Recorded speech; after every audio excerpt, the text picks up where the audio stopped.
Today, Rep. Davis is going to discuss the Democrats' partisan My Way or the Highway bill that's on the floor.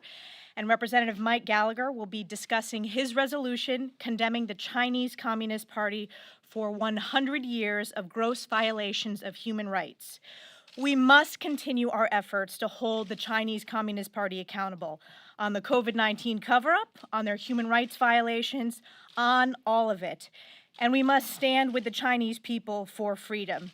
Since Nancy Pelosi is unwilling to stand up to Chinese Communist Party, Republicans will lead and do so. Before I pass it over, I want to touch on two other important issues. President Biden has failed to secure our southern border, and this week we have a group of House Republicans who are joining with President Trump visiting our border. Yet last week, while in Texas, Vice President Kamala Harris said they had made progress. This is absolutely false. May was the third straight month of 170,000 apprehensions, which hasn't occurred since 2000. CBP has seized more fentanyl so far in 2021 than all of 2020 combined. And it is because of the Biden administration's ending of successful Trump policies like the Remain in Mexico policy that we now have this border crisis continuing to grow today. In addition, President Biden has failed to protect Americans from the surge in violent crime, a true crime crisis that we are seeing across America. Just this past weekend, there was a 21-year-old Marine shot in broad daylight in Times Square. His family lives in my district. He is originally from my district, so this impacts every community, urban, suburban, and rural. We need to secure our borders, secure our streets. The Democrats' defund the police rhetoric and policies are making that more difficult.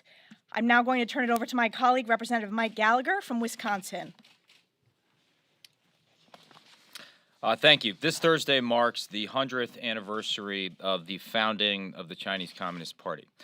Under the slogan of Follow the Party Forever, General Secretary Xi Jinping is marking the occasion through a wave of propaganda and triumphalism, especially about the party's earliest days, rewriting history. They're hosting study sessions on party history. Theaters have been ordered to screen propaganda films at least twice a week. And in Wuhan, of all places, the party put on a giant light show where buildings and bridges are being lit up with the hammer and sickle. CCP officials have even set up a website where individuals can report on their neighbors and the, quote, historical nihilists who, quote, defame CCP heroes or deny the excellence of advanced socialist culture.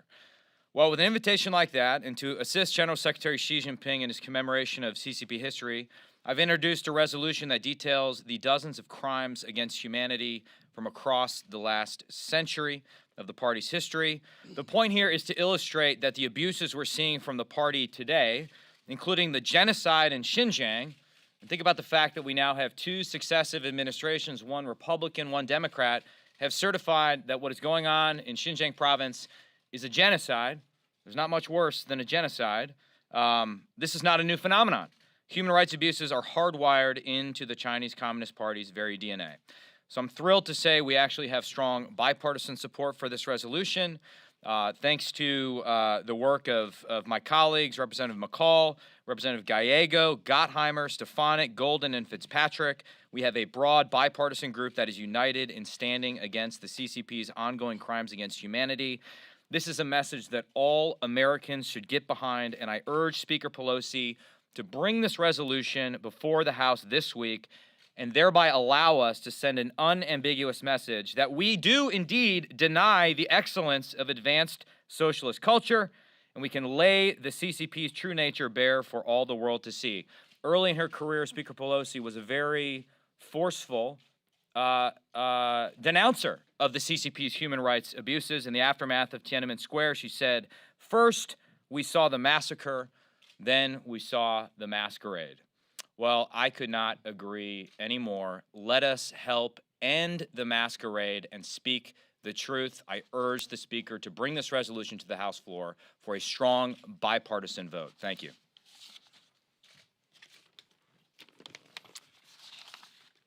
While the Democrats, as Chair Stefanik mentioned, are allowing the border crisis to go unaccounted for and still seeing a surge of migrants coming across on a regular basis, while our cities are seeing an increasing amount of violent crimes, and Democrats fail to hold China accountable. What they're doing is trying to pass what is their version of the My Way or the Highway bill. It's a bill that was not put together with bipartisan support. And as most of you know, I'm ranked one of the most bipartisan members of Congress by the Lugar Center. I became a member of the Transportation and Infrastructure Committee because I wanted to work in a bipartisan way to get things done. But when you can't get the Democrats to even sit down and talk about common sense regulatory reform issues like reducing the amount of time it takes for a project to go from an idea to actual construction, Democrats fail to care about taxpayer dollar efficiency. We all know the most popular issue that the Democrats have right now on their agenda is infrastructure. What the Democrats are trying to do today is ram through a partisan message that spends about $1 out of every $2 on new Green Deal priorities. It doesn't address the major issues of what makes these projects take so long and cost so much. And they're failing to do it, all while hoping that the American people will mistake this partisan bill with the bipartisan agreement in the Senate. It's unfortunate that Chairman DeFazio and Speaker Pelosi have decided to run this partisan bill. At the same time, we still do not see legislative text on this so-called infrastructure agreement. This partisan bill is going to continue. It's going to continue to waste taxpayer dollars. It's going to continue to fund Green New Deal priorities. And it's just a limited marker that will become political theater once they begin the reconciliation process, as we know Speaker Pelosi and Leader Schumer are going to force on the American people. Thank you. Scalise. Thank you, Rodney. First, let me express my prayers to all of those families who are grieving as they continue to try to recover bodies in the Miami building that collapsed last week. I have a family from my district in Kenner, Louisiana, that had reached out, the mother whose daughter was in the building and actually was on the phone with her husband while the building was collapsing. And these are heartbreaking stories. These families are grieving, so our prayers continue to be with them.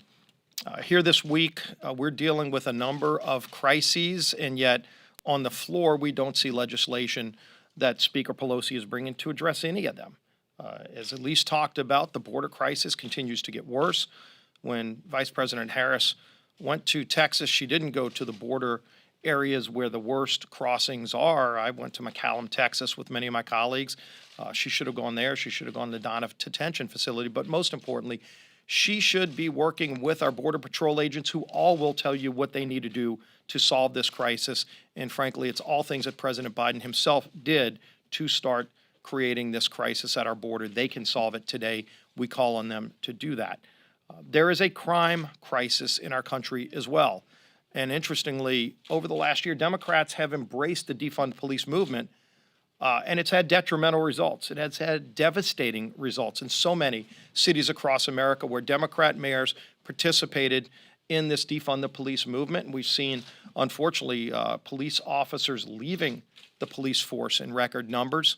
And what is the answer from Democrats? To finally reject this radical idea of defunding the police? No. They're trying to blame Republicans now for the dumpster fire that they created. So we're going to continue to call them out on their extremist radical agenda that included defunding the police. And it's time for Democrats to admit that it was a failure when they embraced the defund police movement and start reversing it. Stop trying to blame other people. Actually own up to what you created that is causing out-of-control crime in our cities across America. And finally, on holding China accountable. For more than a year now, House Republicans have been calling on Speaker Pelosi to hold a hearing on the origins of COVID. It's perplexing that Speaker Pelosi refuses to have any committee of jurisdiction hold a hearing on the origin of a virus that's killed over 600,000 Americans and 4 million worldwide. And so with the mountains of evidence that continue to grow that show that it may have started in that lab in Wuhan, House Republicans decided that we're going to have our own hearing. And so today at noon, we're having a hearing on the origins of COVID. We have many respected scientists and others who have done research extensively into the origins of COVID. And we're going to be having that hearing. It's going to be noon over in HVC 215. We invite everybody to come and learn about what we at least have on the table, and then ultimately to continue to press Speaker Pelosi to have hearings where we can have subpoena powers to bring in others who refused to come testify. Nobody should be trying to cover up for the Chinese Communist Party, least of which should be Speaker Pelosi.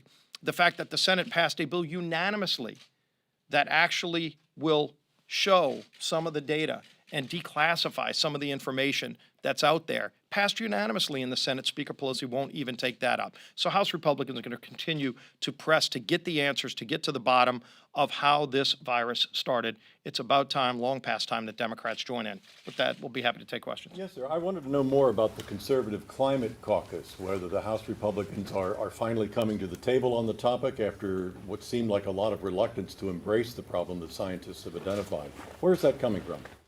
I think a few of the members on our side kicked that off, but one of the things we've seen is as the Democrats have promoted things like the Green New Deal and President Biden rejoined the Paris Accord, all of these initiatives are things that exempt China.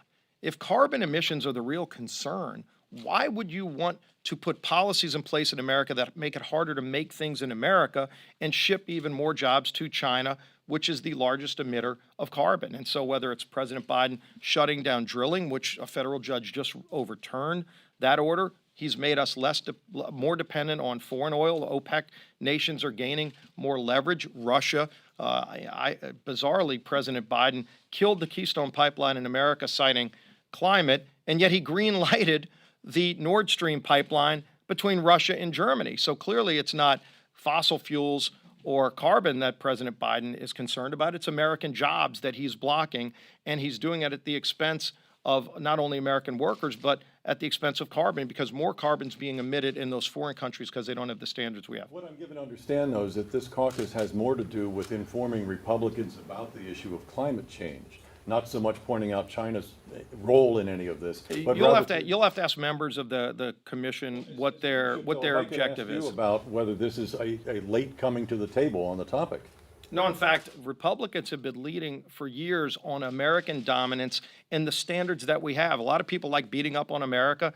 Frankly, if you look whether it's making steel, steel's still going to be made in the world. So the question is, if you take the President Biden approach, it's going to be harder to make steel in America, which means it gets made in China or India, where they emit 5 times more carbon to make the same steel. If you want to reduce carbon emissions, you should make more things in America, not less, and stop killing American jobs and stop benefiting countries like China and Russia.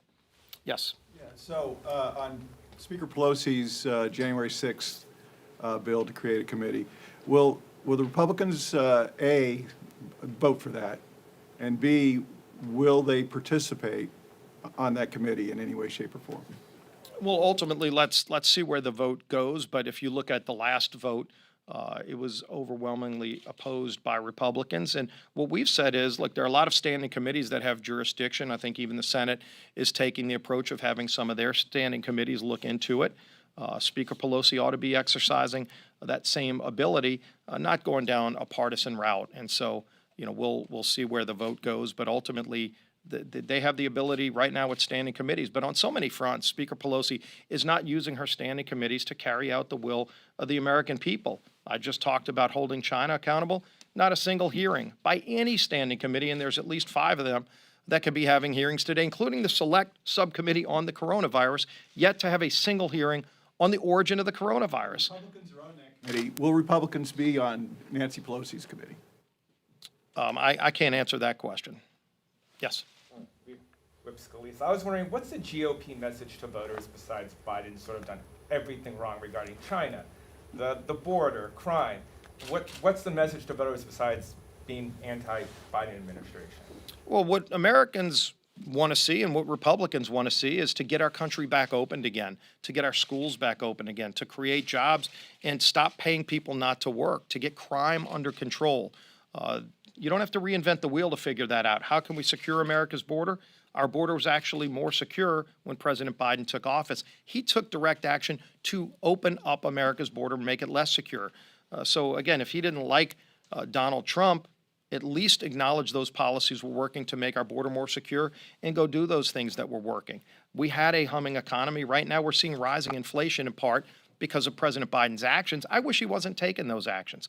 I wish we were talking about things we were doing to work together on things like a bipartisan infrastructure bill, but he gets an agreement with Republicans and Democrats on infrastructure, and then minutes later, he blows the whole thing up by cutting a side deal with Speaker Pelosi and Chuck Schumer, trying to appease the most radical elements of his base. So ultimately, what we want to see is let's work together to solve real problems that our country's facing, not continuing to see President Biden appease to the radical left. And that's all he's done in his administration these 6 months. And I'd like to see him work a lot closer with us to address real problems. Last question. Based on what you've seen of that bipartisan infrastructure deal and taking into account the president's walk back over the weekend on those comments about tying the two bills together, do you anticipate, would you accept House Republican support for that bill or that proposal? I guess it's not a bill We're not yet. going to support any bill that raises taxes, and that was one of the red lines that we've drawn. I think Mitch McConnell has said similar things. But look at Sam Graves, for example. Sam Graves is the lead Republican of the Transportation Committee. He's worked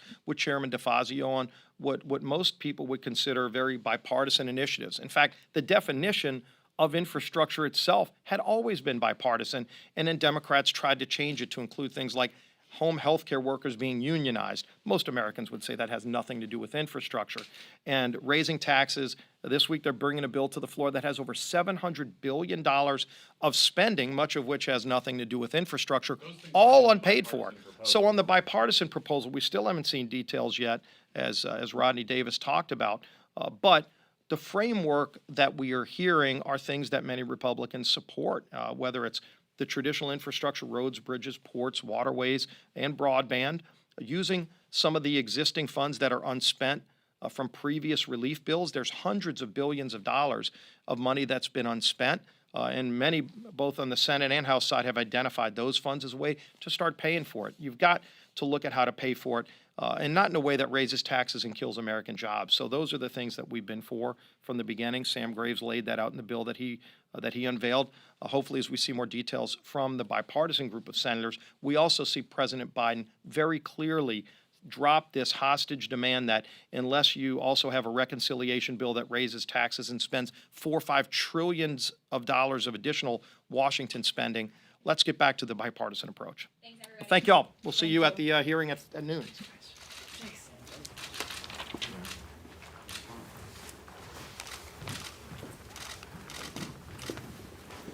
Did you, on the infrastructure side, I mean, the bottom line is, devil's gonna be in the details once they put the legislative text together.